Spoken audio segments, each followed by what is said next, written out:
Israel की missile ने Iran के परमाणु स्थल नतांज के पास न सिर्फ हमला किया बल्कि उसके परमाणु स्थल की सुरक्षा में मौजूद एयर डिफेंस को भी नेस्तनाबूद कर दिया। ये बात ईरान दुनिया से छिपा रहा था, लेकिन आसमान में अमेरिका की तीसरी आंख ने ईरान के इस राज का पर्दाफाश कर दिया। अमेरिका के अखबार न्यूयॉर्क टाइम्स और इजरायल के अखबार टाइम्स ऑफ इजरायल ने ईरान इंटरनेशनल की इस सूचना को बहुत प्रमुखता से दिखाया है। टाइम्स ऑफ इजरायल नाम के इजरायली अखबार ने खबर छापी है कि ईरान के इस्फहान शहर के करीब मौजूद परमाणु स्थल के पास इजरायल ने बाकायदा मिसाइल से हमला किया। अगर आप इस पूरे सैटेलाइट वीडियो को देखें तो ये बात भी बिल्कुल साफ होती है कि जिस तरह की तबाही नजर आ रही है, ये तबाही किसी ड्रोन से की गई तबाही नहीं है, बल्कि ये किसी शक्तिशाली मिसाइल के हिट करने से हुई है। और यही बात न्यूयॉर्क टाइम्स ने भी कही है। न्यूयॉर्क टाइम्स में दावा किया गया है कि उसने ईरान के 2 अधिकारियों से बात की है और ईरान के 2 अधिकारियों ने न्यूयॉर्क टाइम्स को यह बताया है कि इजरायल की मिसाइल ने ईरान के परमाणु स्थल नतांज के पास न सिर्फ हमला किया बल्कि उस परमाणु स्थल की सुरक्षा में मौजूद एयर डिफेंस को भी नेस्तनाबूद कर दिया।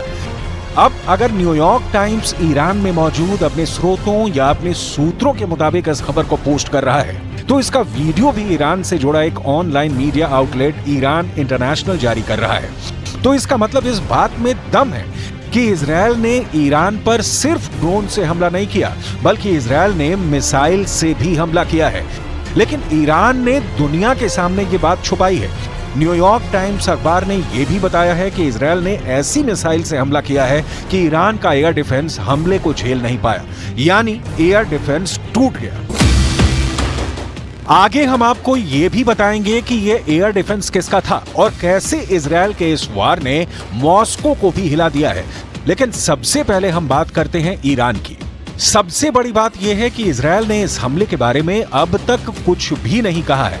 इजरायल ने यह भी नहीं कहा कि उसने ये हमला किया और इजरायल ने अब तक हमले से इनकार भी नहीं किया। लेकिन ईरान का सरकारी टीवी ये कह रहा है कि इजरायल ने हमला किया। दुनिया के कई इंटरनेशनल न्यूज़पेपर्स भी यही दावा कर रहे हैं कि इजरायल ने हमला किया, लेकिन ईरान ने इस हमले की पूरी बात दुनिया को नहीं बताई। ईरान ने ये नहीं बताया कि किस तरह से एक मिसाइल ने बाकायदा उसके परमाणु स्थल के पास मौजूद एयर डिफेंस को नेस्तनाबूद कर दिया। जाहिर सी बात है, कोई भी देश कभी भी अपनी नाकामी दुनिया में ढुंढोरा पीट कर नहीं बताता है और ईरान ने भी ये बताना उचित नहीं समझा कि इजरायल की मिसाइल ने उसको गहरा घाव दिया है। लेकिन सच बहुत दिन तक कोई छुपा नहीं सकता और ईरान के घावों का सच धीरे धीरे दुनिया के सामने आना शुरू हो चुका है। इजरायल के पास कुछ ऐसी मिसाइलें भी हैं जो कि दुनिया के बेहतरीन से बेहतरीन एयर डिफेंस को नेस्तनाबूद कर सकती है। बिल्कुल ऐसा ही हुआ ईरान पर इजरायल के हमले के दौरान, जिसकी कल्पना ईरान ने बिल्कुल भी नहीं की।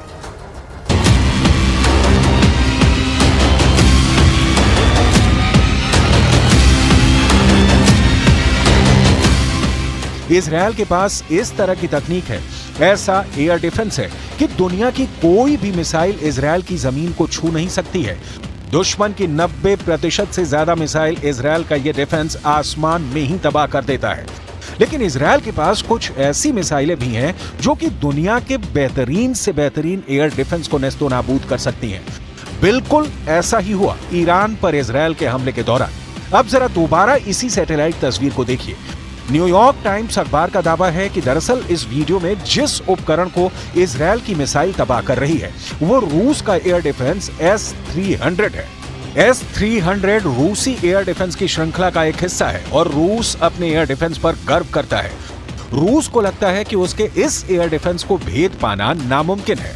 हालांकि अब रूस ने एडवांस S-400 बना लिया है और वो S-400 को भी निर्यात करता है। लेकिन यहां पर सबसे बड़ी बात यह है कि ईरान को रूस ने S-300 एयर डिफेंस दिया था और यही एयर डिफेंस ईरान ने अपने परमाणु स्थल के पास परमाणु स्थल की सुरक्षा के लिए लगाया भी था। लेकिन इजरायल ने अपनी एक मिसाइल से रूस के ईरान में लगे हुए रूस के एयर डिफेंस S-300 को भी तबाह कर दिया।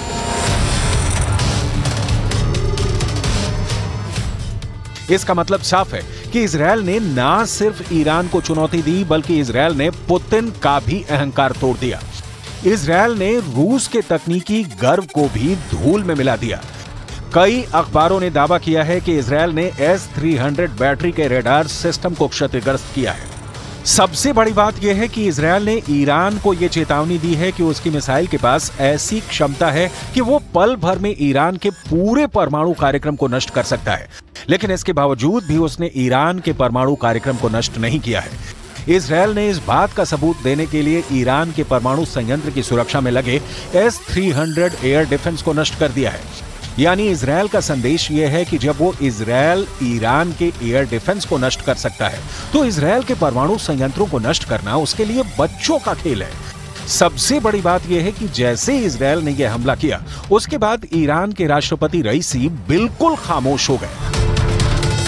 इजरायल के हमले के बाद ईरान के राष्ट्रपति ने एक कार्यक्रम में हिस्सा लिया था और उन्होंने भाषण भी दिया था, लेकिन उस भाषण में एक बार फिर उन्होंने इजरायल के हमले का जिक्र नहीं किया। मतलब बिल्कुल साफ है कि ईरान भी नहीं चाहता है कि अब इस मामले को टूल दिया जाए। सवाल यही उठता है कि क्या ईरान ये समझ चुका है कि इजरायल की टेक्नोलॉजी के मुकाबले अभी भी उसकी क्षमताएं काफी कम है, इसलिए अब वो खामोश हो गया है। सिर्फ यही नहीं, international newspaper wall street journal ने एक और बहुत बड़ी खबर का खुलासा किया है। इस अखबार में दावा किया गया है कि जब ईरान ने 300 से ज्यादा बैलिस्टिक मिसाइल, क्रूज मिसाइल और ड्रोन के साथ इजरायल पर हमला किया था, उस वक्त अमेरिका के अंदर मौजूद रक्षा विभाग सक्रिय हो गया। अमेरिका के राष्ट्रपति जो बाइडेन को इस बारे में जानकारी भी दे दी गई थी। जो बाइडेन भी एक एक गतिविधि पर निगाह रख रहे थे और इजरायल की हिफाजत के लिए पूरी तरह से संकल्पबद्ध नजर आ रहे थे। वॉल स्ट्रीट जर्नल की खबर के मुताबिक उस वक्त अमेरिका का एयर डिफेंस ईरान की सिर्फ 50 मिसाइल और ड्रोन को रोकने में सक्षम था और संभावित खतरे को देखते हुए फौरन अमेरिका, इजरायल, फ्रांस और ब्रिटेन ने मिलकर एयर डिफेंस के दायरे को बढ़ाया और 300 से ज्यादा मिसाइल और ड्रोन के हमले को नेस्तोनाबूद करने में एक बड़ी भूमिका अदा की। प्रक्रिया धीमी करते हुए नजर आने लगा है।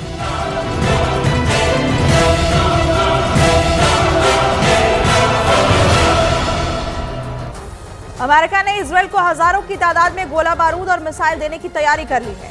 इजरायल इससे खुश है, लेकिन बेंजामिन नेतन्याहू के लिए यह बहुत बड़ी बैड न्यूज भी है, क्योंकि अमेरिका ने इजरायल को साथ ही एक ऐसी सलाह दे दी है जिससे इजरायल ये युद्ध हार भी सकता है।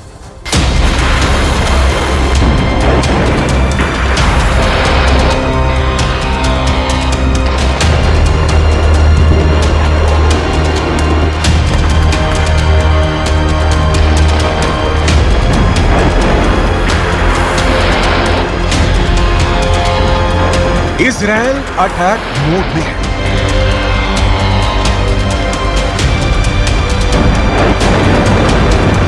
ईरान पलटवार की तैयारी में है।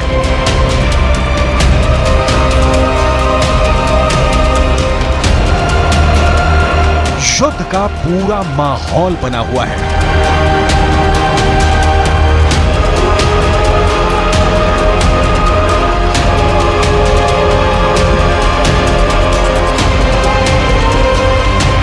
मिसाइलें तनी हुई हैं।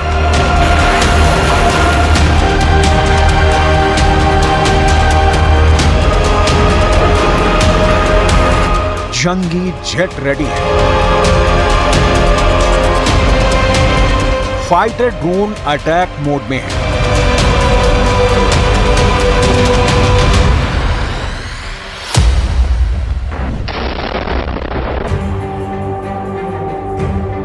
दो कट्टर दुश्मनों में आर पार की जंग की नौबत किसी भी वक्त आ सकती है, मगर इस टकराव में जो बड़ा ट्विस्ट आया है उसे समझने के लिए ट्रिगर पॉइंट पर चलते हैं। अप्रैल महीने की पहली तारीख सीरिया के दमिश्क में बारूद बरसा, ईरानी दूतावास दहला। ईरान ने हमले के आरोप सीधे इजरायल पर लगाए। इजरायल हमले से इनकार करता रहा। अमेरिका ने तो खुद को दमिश्क हमले से दूर दूर तक अनजान ही बताया। दमिश्क अटैक के जवाब में ईरान ने सैकड़ों ड्रोन और मिसाइल की बौछार इजरायल पर कर दी।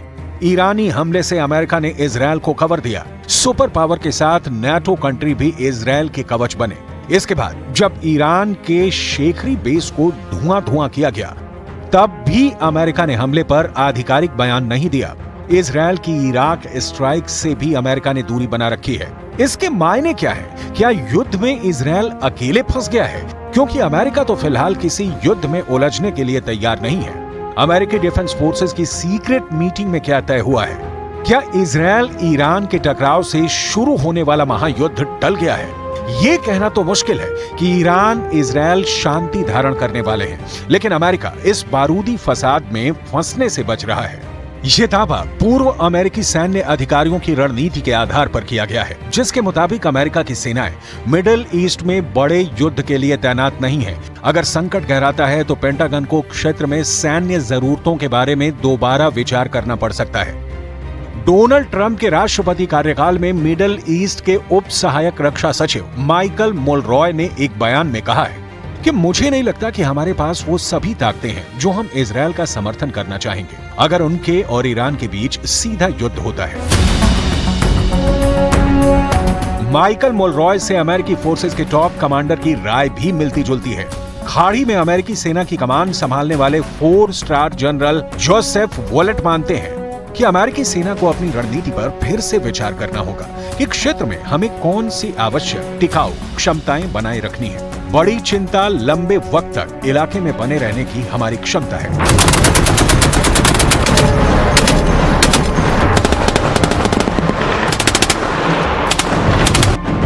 सुपर पावर अमेरिका की मुश्किलें इतनी भर नहीं। इजरायल के साथ युद्ध में कूदने की बजाय अमेरिका का फोकस किसी और फ्रंट पर है। खाड़ी मुल्कों में तैनात अमेरिका के मौजूदा जनरल माइकल एरिक हाल में ही एक मैसेज के जरिए अमेरिकी सांसदों को यह जानकारी दी कि उन्होंने अपनी सैन्य क्षमता बढ़ाने की गुजारिश प्रेसिडेंट बाइडेन से की थी, जिसका जवाब देते हुए पेंटागन ने खाड़ी से ज्यादा चिंता चीन से मिल रही चुनौती को बताया था।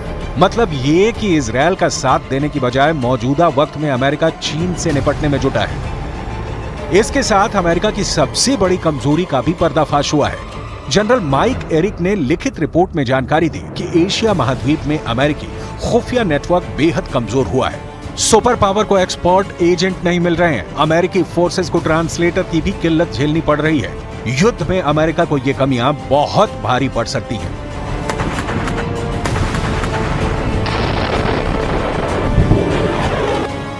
साफ है कि अमेरिका अपनी कमजोरियों को दुरुस्त किए बिना तो युद्ध में उतरने नहीं जा रहा। ऐसे में इजरायल का हाल यूक्रेन जैसा न हो जाए, जिसने अमेरिका की शय पर रूस से अदावत मोल ली और अंतहीन युद्ध में उलझ गया।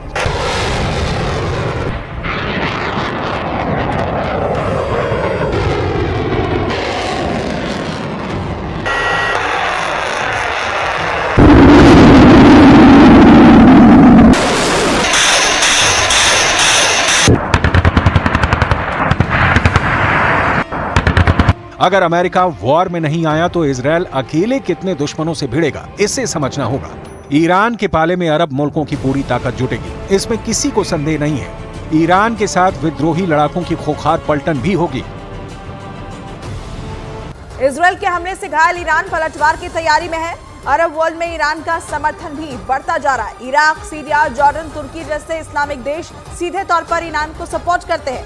एटमी ताकत पाकिस्तान भी खुलकर ईरान के साथ है। सुपर पावर अमेरिका की मुश्किलें इतनी भर नहीं। इजरायल के साथ युद्ध में कूदने की बजाय अमेरिका का फोकस किसी और फ्रंट पर है। खाड़ी मुल्कों में तैनात अमेरिका के मौजूदा जनरल माइकल एरिक हाल में ही एक मैसेज के जरिए अमेरिकी सांसदों को यह जानकारी दी कि उन्होंने अपनी सैन्य क्षमता बढ़ाने की गुजारिश प्रेसिडेंट बाइडेन से की थी, जिसका जवाब देते हुए पेंटागन ने खाड़ी से ज्यादा चिंता चीन से मिल रही चुनौती को बताया था। मतलब ये कि इजरायल का साथ देने की बजाय मौजूदा वक्त में अमेरिका चीन से निपटने में जुटा है। इसके साथ अमेरिका की सबसे बड़ी कमजोरी का भी पर्दाफाश हुआ है। जनरल माइक एरिक ने लिखित रिपोर्ट में जानकारी दी कि एशिया महाद्वीप में अमेरिकी खुफिया नेटवर्क बेहद कमजोर हुआ है।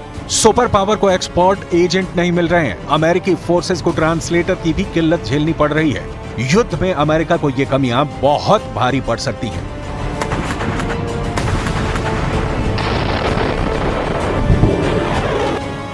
साफ है कि अमेरिका अपनी कमजोरियों को दुरुस्त किए बिना तो युद्ध में उतरने नहीं जा रहा। ऐसे में इजरायल का हाल यूक्रेन जैसा न हो जाए, जिसने अमेरिका की शय पर रूस से अदावत मोल ली और अंतहीन युद्ध में उलझ गया।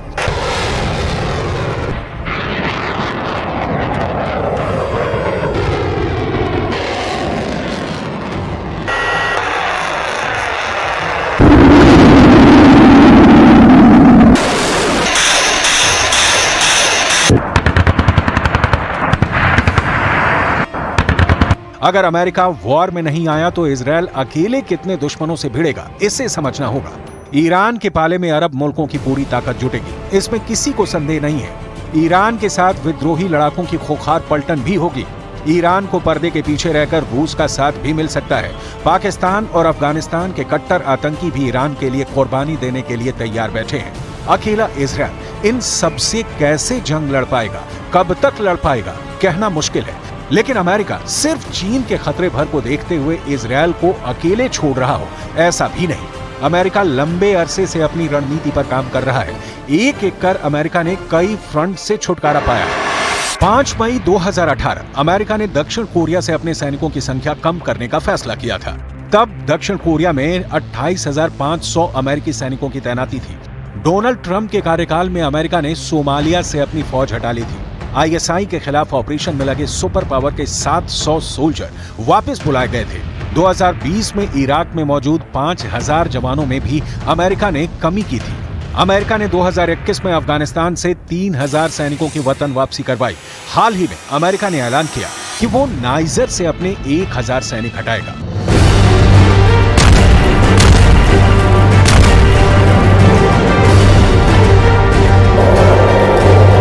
अमेरिका ने पश्चिम अफ्रीकी देशों से सैनिकों की वापसी का पूरा प्लान बना रखा है। यही रोड मैप आगे मिडिल ईस्ट में भी लागू हो सकता है। हालांकि अमेरिका कभी भी पूरी तरह इस इलाके से दूरी बनाने का जोखिम नहीं उठाएगा, क्योंकि दुनिया भर में अमेरिका के 800 मिलिट्री बेस हैं। दुनिया के 70 से ज्यादा देशों में अमेरिकी फौज तैनात। एशिया में कतर का अल उदीद एयरबेस अमेरिका का सबसे बड़ा सैन्य अड्डा है, जहां 11,000 अमेरिकी सैन्य कर्मियों की तैनाती है। इस एयरबेस से अमेरिका खाड़ी के 18 देशों में अपने सैन्य ऑपरेशन अंजाम दे सकता है।